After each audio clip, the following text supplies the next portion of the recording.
आम्ही सर्व आमच्या परीने प्रयत्न करत असतो. आमचा नातेवाईक त्या प्रत्येक पेशंटला ट्रीटमेंट करत असतो.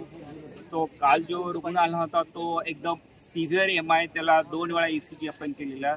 सिव्हिअर MI त्याला होता. त्याची सगळी ट्रीटमेंट आपण सुरू केलेली होती आणि तो पेशंट दगावला. तर ते आपल्या काही हातामध्ये नसतं, पण नातेवाईकांनी चिडून आमचा जो अपंग कर्मचारी आहे त्याला खूप मारहाण केली. त्याला लिफ्टमध्ये मारहाण केली. त्याला बोलता येत नाही. तो घाबरून रात्री आता पण रडत होता. त्याला शेवटी आता आम्ही ॲडमिट केलेला आहे.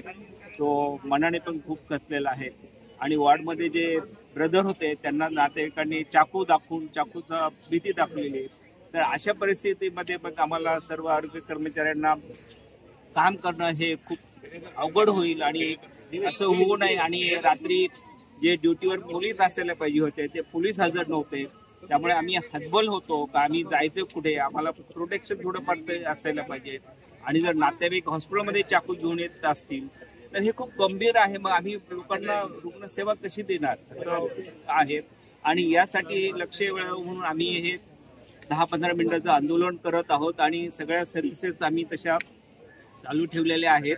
आता मी एक इमर्जन्सी ऑपरेशन पण आता हे तुमच्याशी बोलल्यानंतर जाऊन करणार आहे. पेशंट रात्री ॲडमिट झालेला आहे. मारहाण केली आणि काय प्रकार नेमका सिव्हिल रुग्णालयात घडला होता? काल रात्री एक इसम 24 वर्षाचा अंदाजे चेस्ट पेन म्हणून ॲडमिट झाला 3:45 दरम्यान. आणि ते ॲडमिट केल्यानंतर त्याच्याबरोबर जे बरेचसे नातेवाईक होते, बरेचसे ड्रंकर वगैरे होते आणि त्यांनी मग आमच्या तिथे पेशंटला ॲडमिट प्रोसेस करत असतानाही आमची एक दिव्यांग क्लास 4 सर्वंट आहे, म्हणजे डम अँड डीप आहे, त्यांनी मारहाण केली. त्याला चाकू पण दाखवला आणि डॉक्टरशी पण त्यांनी मिसबिहेवियर केला आणि पेशंटला मायकार्ड इन्फेक्शन होतं. त्याच्यामुळे त्याची डेथ एक 5:30च्या दरम्यान त्याची डेथ झाली. पण त्याच्या आधीच त्यांनी सगळं धिंगाणा केला होता. पेशंट सिरियसच होता आणि या सगळ्या गोष्टीची काळजी डॉक्टरांनी ट्रीटमेंट दिली. वेळोवेळी सगळ्या गोष्टी केल्या होत्या, काही कारणच नव्हतं. पण अंडर अल्कोहोल इन्फ्लुएन्स असल्यामुळे त्या नातेवाईकांनी मामा आणि ब्रदरला चाकू पण त्यांनी दाखवला आणि आमच्या डॉक्टरशी पण त्यांनी मिसबिहेव केलं. आज सगळे आमचे कर्मचारी लोक काम बंद आंदोलन सकाळी केलं होतं.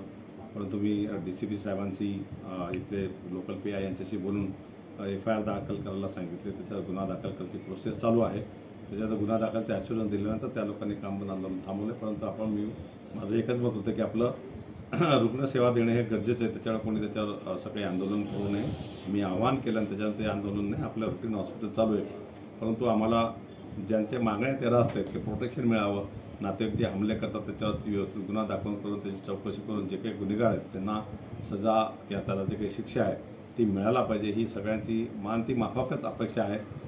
इथे आम्ही रुग्ण बरे करण्यासाठीच आहे, त्या दृष्टीने आम्ही प्रयत्न करतो. परंतु हे नातेवाईक जर असं वागत असतील, डॉक्टर काही म्हणजे देव नाही की तुम्ही प्रत्येक पेशंट आले त्याला आम्ही म्हणजे ते बरेच होऊ शकतं. तर हार्ट अटॅक आहे, त्याचं PM केलं, क्लिअर कट हार्ट अटॅकचा केस आहे, त्याच्यात त्यांनी सगळ्या गोष्टी केल्या, ICUला पण ठेवलं आणि सगळ्याच आपल्याकडनं सगळे मॅनेजमेंट प्रॉपर झालेली आहे.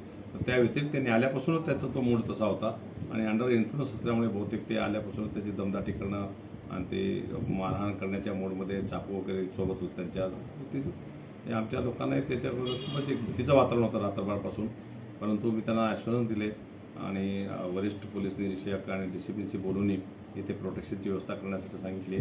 रात्री त्यांची याची व्हॅन असते पेट्रोलिंगची, त्यांना पण तिथे 1-2 चक्कर मारण्यासाठी सांगितलेलं आहे.